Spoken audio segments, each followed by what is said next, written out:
தங்க குதிரை வாகனத்தில் பச்சை பட்டுடுத்தி வைகை ஆற்றில் இறங்கிய கள்ளழகரை லட்சக்கணக்கான மக்கள் வழிபட்டனர். மதுரை அழகர் கோயிலில் அமைந்துள்ள கள்ளழகர் கோயிலில் சித்திரை திருவிழா கடந்த 8ஆம் தேதி தொடங்கியது. முதல் நாள் 2ஆம் நாள் மாலையில் சுந்தரராஜ பெருமாள் தோளுக்கினியாலில் எழுந்தருளினார். 3ஆம் நாளான நேற்று முன்தினம் காலை தோளுக்கினியாலில் சுந்தரராஜ பெருமாள் திருக்கல்யாண மண்டபத்தில் எழுந்தருளினார்.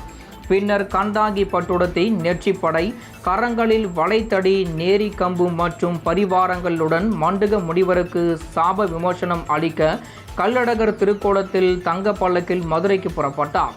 இந்த விழாவின் முக்கிய நிகழ்வாக இன்று அதிகாலை சித்ரா பௌர்ணமி நாளில் ஆழ்வார்புரம் வைகை ஆற்றில் பச்சை பட்டுடுத்தி தங்க குதிரை வாகனத்தில் கள்ளழகர் எழுந்தருளினார்.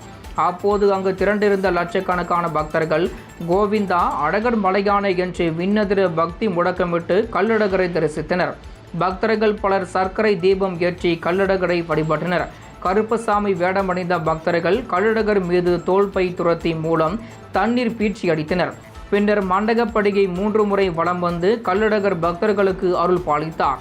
அங்கு வையாடி ஆகி பின்னர் சந்திப்பு மண்டபத்தில் எழுந்தருளி வீரராக பெருமாளுக்கு முதல் மரியாதையாக மாலை சாற்றப்பட்டது. பின்னர் இந்து சமய அறநிலைத்துறை மண்டகப்படியில் கள்ளழகர் எழுந்தருளினார். பின்னர் வைகை ஆற்றில் இருந்து காலை 7:35 மணியளவில் புறப்பட்டு ஆழ்வார்புரம் வழியாக ராமராயர் மண்டபம் சென்றார். அங்கு கள்ளழகர் மீது பக்தர்கள் தோள்பை துரத்தி மூலம் தண்ணீர் பீச்சி அடித்து குளிர செய்தனர். பின்னர் அண்ணா நகர் வழியாக மண்டகப்படிகளில் எழுந்தருளி வண்டியூர் வீரராக பெருமாள் கோயிலில் இன்று இரவு எழுந்தருளுகிறார்.